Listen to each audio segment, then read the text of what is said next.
CM Jagan చర్యలతో రాష్ట్రంలో సాకారమైన సామాజిక సాధికారతను వివరించేందుకు వైఎస్ఆర్సీపీ రాష్ట్ర వ్యాప్తంగా చేపట్టిన సామాజిక సాధికార బస్సు యాత్రలకు జనం పోటెత్తుతున్నారు. సాధికారిత ఫలితాలను ప్రతిబింబిస్తున్నారు. వీటికి వస్తున్న అశేష జనం సామాజిక విప్లవ సారథి సీఎం జగన్కు జైజైలు పలుకుతున్నారు. యాత్రలో భాగంగా పలు చోట్ల బైక్, కారు ర్యాలీలు నిర్వహిస్తున్నారు. నియోజకవర్గాల్లో యాత్ర ముగింపు సందర్భంగా నిర్వహిస్తున్న సభలకు పెద్ద ఎత్తున ప్రజలు కదలి వస్తుండటంతో సభా ప్రాంగణాలు జనసంద్రాలుగా మారుతున్నాయి. ఇక నేడు 32వ రోజు వైఎస్ఆర్సీపీ సామాజిక సాధికార బస్సు యాత్ర సాగనుంది. కర్నూలు, గోపాలపురం, నందిగామ నియోజకవర్గాల్లో యాత్ర జరగనున్నది. కర్నూలు సిటీలో ఎమ్మెల్యే హఫీజ్ ఖాన్ ఆధ్వర్యంలో యాత్ర సాగనుంది. తూర్పుగోదావరి జిల్లా గోపాలపురంలో ఎమ్మెల్యే తలారి వెంకట్రావు ఆధ్వర్యంలో యాత్ర జరగనుంది. అలాగే ఎన్టీఆర్ జిల్లా నందిగామలో ఎమ్మెల్యే మెండితోక జగన్మోహన్ రావు ఆధ్వర్యంలో యాత్ర సాగనుంది.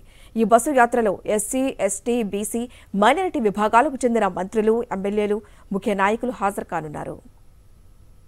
సామాజిక సాధికార యాత్రకు సంబంధించి గోపాలపురంలో ఎటువంటి ఏర్పాట్లు జరిగాయో మరింత సమాచారం మా ప్రతినిధి రాజు అందిస్తారు. రాజు, హరిదా చూడవచ్చు, పూర్తిగా సామాజిక సాధికార యాత్రకు సంబంధించి కూడా ప్రజలు నీరాజనం పడుతున్నారని చెప్పొచ్చు. 4 సంవత్సరాల సీఎం వైఎస్ జగన్మోహన్ రెడ్డి పాలన కూడా బడుగు బలహీన వర్గాలకి ఎటువంటి మేలు జరిగిందో కూడా ఈ యాత్ర ద్వారా వైఎస్ఆర్సీపీ శ్రేణులు కానీ నియోజకవర్గంలో ఉన్నటువంటి నాయకులు కూడా వివరిస్తున్నారు. ఇక్కడ ఉన్నటువంటి గోపాలపురం నియోజకవర్గం సంబంధించి కూడా నియోజకవర్గ పరిశీలకులు ఉన్నారు. ఇక్కడ ఉన్నారు, ఈయనతో మాట్లాడుతుంది. జీవి గారు, సార్ చెప్పండి, ఏం చూస్తారు ఈ యాత్ర ద్వారా ప్రజలకు సంబంధించి ఏ విధంగా ఈ నియోజకవర్గం సంబంధించి సంకేతాలు వెళ్ళబోతున్నాయి? ఈరోజు మనం చూస్తున్నాం, జగన్మోహన్ రెడ్డి గారు 2019లో ముఖ్యమంత్రిగా ఆయన పీఠం ఎక్కిన తర్వాత ఏ రకంగా ప్రజలకు ఇచ్చిన హామీలన్నీ నెరవేర్చడం ఒక పద్ధతి. ఆ నెరవేర్చే క్రమంలోనే ఆనాడు రాజ్యాంగంలో అంబేద్కర్ గారు ఏదైతే సూచించారో బడుగు బలహీన వర్గాల్ని రాజ్యాధికారం ద్వారానే వాళ్ళలో మార్పు తీసుకురాగలుగుతాం, వాళ్ళని అభివృద్ధి చేయగలుగుతాం అని చెప్పి ఏదైతే ఆయన రాజ్యాంగంలో రూపొందించారో అది త్రికరణ శుద్ధిగా ఇప్పుడు దాకా పాలకులందరూ నిర్లక్ష్యం చేసినా ఈయన నా బీసీ, నా ఎస్సీ, నా ఎస్టీ, నా మైనారిటీ అని ఏదైతే మాటల్లో చెప్తారో కేవలం మాటలతో చెప్పకుండా చేతలతో నిరూపించడం ద్వారా వివిధ సంక్షేమ పథకాలు వాళ్ళకి ఎక్స్క్లూజివ్గా రూపొందించడం, అలాగే ఒక రాజ్యాధికారం ఒక వార్డు మెంబర్ దగ్గర నుంచి మినిస్టర్ వరకు కూడా అన్ని రంగాల్లోనూ కూడా బీసీలకి, ఎస్సీలకి, ఎస్టీలకి అలాగే మైనార్టీలకి ముఖ్య భూమిక పోషించే విధంగా ఆయన పరిపాలన సాగడం జరిగింది. ముఖ్యంగా మనం చూస్తున్నాం, డిప్యూటీ ముఖ్యమంత్రులుగా దాదాపు 4 ఈ బడుగు బలహీన వర్గాల నుంచి రూపొందించడం కానీ, అలాగే ప్రతి అసెంబ్లీ నియోజకవర్గంలో కూడా ప్రతి పదవి కూడా నామినేటెడ్ పదవులు, అలాగే రాజ్యాంగబద్ధమైన ఎమ్మెల్యేలు, ఎమ్మెల్సీలు కూడా బడుగు బలహీన వర్గాలకు ఏ విధంగా రూపొందించారో మనం చూసాం. అవన్నీ కూడా ప్రజలకి వివరించాలనే ఉద్దేశంతో ప్రజలకి 4.5 సంవత్సరాల్లో సంక్షేమ పథకాలతో పాటు ఈ సామాజిక సాధికారిక యాత్ర ద్వారా బడుగు బలహీన వర్గాలకు ఏ విధమైన రాజ్యాధికారం ఆయన అందించారు, ఎంత ఇంపార్టెన్స్ ఇచ్చారు, కేవలం మాటలతో చెప్పిందే కాకుండా చేతలతో ఆయన ఏ విధంగా నిరూపించారు.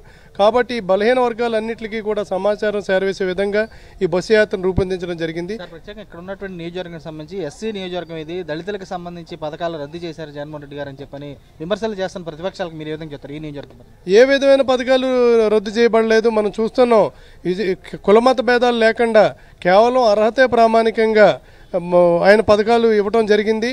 అలాగే మనం చూస్తే మా పార్టీ జడ్పీటీసీలు కానీ ఇవన్నీ కూడా బడుగు బలహీన వర్గాలకి ఎక్కడ అవకాశం ఉంటే అక్కడ, ఇప్పుడు మా నల్లజర్ల ఎంపీపీ బీసీ, అలాగే ద్వారకా తిరుమల ఓసీ అయినా సరే బీసీకి ఇవ్వడం జరిగింది. అలాగే జడ్పీటీసీలు 4 కూడా మన ఎస్సీలకి ఇవ్వడం జరిగింది. అలా ఎక్కడ అవకాశం ఉంటే అక్కడ బడుగు బలహీన వర్గాలని ఈ నియోజకవర్గంలో కూడా ఎంకరేజ్ చేసి మా గౌరవ ఎమ్మెల్యే తలారి వెంకట్రావు గారు కూడా జగన్మోహన్ రెడ్డి గారు ఆదేశాలు అనుగుణంగా ఆయన మనోభావాలకు అనుగుణంగా ఇక్కడ పదవులు ఇవ్వడం జరిగింది. అలాగే నామినేటెడ్ పదవులు కూడా ఇక్కడ కార్పొరేషన్ చైర్మన్ పదవులు కూడా బీసీలకు ఇవ్వడం జరిగింది, డైరెక్టర్లు కూడా బీసీలకు ఇవ్వడం జరిగింది. సార్ చెప్పండి, మీరు ఏం చేస్తారు? పూర్తిగా జగన్మోహన్ రెడ్డి గారు ఒకటి అన్నారు, పూర్తి అర్హత ఉంటే చాలు, ప్రామాణికంగా కూడా అన్ని పథకాలు చేరాలని చెప్పారు. అదే రీతిలో ఇక్కడ చేరిని అంటారా? ఏం చేస్తారు అంటే ప్రతిపక్షాలు విమర్శలు కూడా చేస్తున్నాయి, అసలు ఏమేం చేస్తారు అంటే పప్పు బెల్లాల్లో పనిచేస్తున్నారు డబ్బులు అని చెప్పి అంటున్నారు. వాస్తవంగా ఈరోజు చంద్రబాబు నాయుడు కానీ పవన్ కళ్యాణ్ కానీ వీళ్ళు విడివిడిగా ఎదుర్కొనే దమ్ము ధైర్యం జగన్మోహన్ రెడ్డికి లేదు, జగన్మోహన్ రెడ్డి గారి మీద లేదు.